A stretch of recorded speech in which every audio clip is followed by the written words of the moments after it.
Bonjour, pour cette rentrée, à quoi faut-il s'attendre sur les marchés financiers?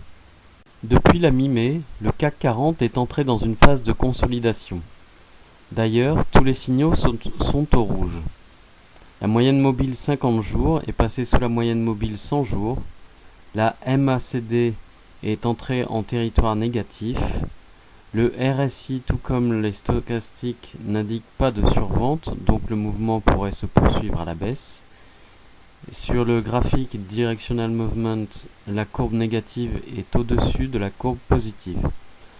Par ailleurs, depuis mai, tous les indicateurs étaient en surchauffe positive, avec une hausse des volumes, ce qui pouvait indiquer un changement de direction. Par conséquent, le mouvement baissier pourrait se poursuivre à l'intérieur du canal descendant, mais la résistance autour de 5000 est forte. En revanche, en cas de cassure, on pourrait atteindre rapidement les 4500. En effet, à moyen terme, ce sont les 4500 qui sont envisageables, d'autant que la valorisation des bénéfices 2017 des sociétés du CAC 40 sont importantes. 40 fois pour Accor, 27 fois pour Vivendi, 26 pour L'Oréal et Essilor, 23 pour Legrand, LVMH et Kering. Seuls les constructeurs automobiles ont de faibles valorisations, 5 à 7 fois les bénéfices, et les valeurs financières, environ 10 fois les bénéfices. Actuellement, on se situe plutôt sur des moyennes de 17 fois les bénéfices, ce qui semble être une survalorisation de l'ordre de 13 à 40%, soit un CAC qui pourrait revenir à 4437 points, voire 3060 points.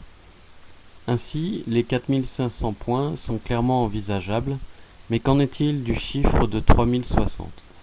Sur le long terme, cela est toujours possible, mais cette baisse ne se ferait pas en un seul mouvement, et elle nécessiterait l'appui d'une conjoncture macroéconomique défavorable. Mais avant d'arriver aux 3000 points, il y aura plusieurs résistances à franchir autour des 4000. Et les 3000 nous feront revenir sur les niveaux de 2012, ce qui semble difficilement envisageable pour le moment, sauf conjoncture très défavorable. Mais justement, où en sommes-nous au niveau des indicateurs macroéconomiques? On constate un essoufflement de la Chine avec des chiffres réalisés inférieurs aux attentes tant du point de vue de la production que du point de vue de la consommation. D'autre part, le problème de la dette mondiale et surtout aux États-Unis reste une interrogation pour les marchés. D'autre part, les marges de manœuvre des banques centrales sont réduites. Elles ont déjà fait le maximum pour soutenir l'économie, qui semble repartir, mais de façon très faible. La croissance des bénéfices des entreprises est notamment liée à la réduction des effectifs, et là aussi les marges de manœuvre ne sont donc plus très importantes. La hausse de l'euro impacte négativement le marché parisien. D'autre part, la réduction de la production de pétrole liée à la tornade aux États-Unis et au choix de l'OPEP devrait soutenir les cours à moyen terme au niveau du pétrole. D'autre part, les tensions géopolitiques, tant avec la Corée du Nord que dans le pays du Golfe, pourraient faire ressurgir des craintes au niveau des investisseurs.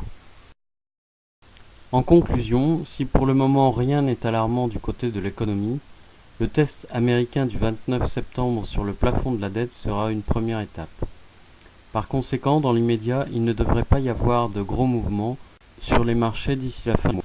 Il faudra rester malgré tout vigilant, car le manque d'enthousiasme des intervenants devrait maintenir le CAC dans le canal descendant. Merci d'avoir suivi cette vidéo, n'hésitez pas à vous abonner à ma chaîne et à consulter les autres vidéos, notamment sur la thématique du pétrole ou de la dette.